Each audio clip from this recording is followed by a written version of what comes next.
মঙ্গলবার কালবৈশাখী ঝড়ে পশ্চিম ত্রিপুরা জেলায় কেমন ক্ষয়ক্ষতি হয়েছে এ বিষয়ে জানালেন পশ্চিম ত্রিপুরা জেলার দায়িত্বপ্রাপ্ত জেলাশাসক অরূপ দেব।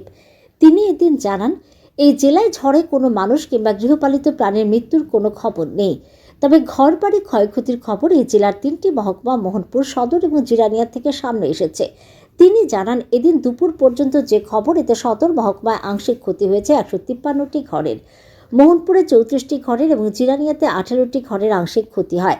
ঝড়ে মারাত্মকভাবে ক্ষতি হয়েছে জিরানিয়াতে 1টি, মোহনপুরে 2টি এবং সদর মহকুমায় 27টি ঘরের। এই কালবৈশাখী ঝড়ে সদর মহকুমায় সম্পূর্ণভাবে ক্ষতি হয়েছে 12টি ঘরের। তবে মোহনপুর এবং জিরানিয়া থেকে সম্পূর্ণভাবে ঘরের ক্ষয়ক্ষতির খবর আসেনি বলে জানান তিনি আরও জানান, এখনও সম্পূর্ণ খবর সামনে আসেনি, সন্ধে নাগাদ আরও আসতে পারে। এখনও প্রশাসনের আধিকারিকরা ক্ষয়ক্ষতির পরিমাণ নিরূপণ করার জন্য কাজ করে চলেছেন। মহকুমা শাসক এবং ডিসিএমরা প্রতিনিয়ত প্রশাসনের লোকদের সাথে সম্পর্কে রয়েছেন, যারা ক্ষতিগ্রস্ত এলাকায় কাজ করে চলেছেন।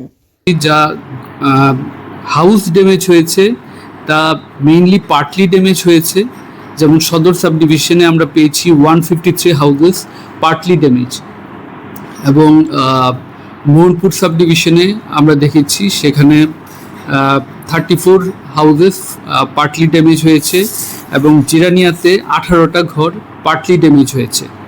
সিভিয়ার ড্যামেজ হয়েছে জিরানিয়া সাব ডিভিশনে 1টা, মোহনপুর সাব ডিভিশনে 2টা এবং সদর সাব ডিভিশনে 27 আর সদর সাব ডিভিশনে ফুললি ড্যামেজ হয়েছে 12টি।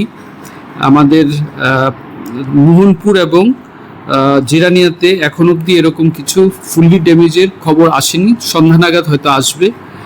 এবং সাব ডিভিশনে আমাদের তহসিলদার এবং অন্যান্য যারা ফিল্ড ফাংশনারিজরা আছেন সবাই ফিল্ডে অ্যাসেসমেন্ট করছেন। ড্যামেজ আরও হয়তো সন্ধ্যা নাগাদ আরও উঠে আসবে। আর ডিসিএমরাও প্রতিনিয়ত খবরাখবর রাখছেন এবং এসডিএমরা টোটালি টাচে আছেন।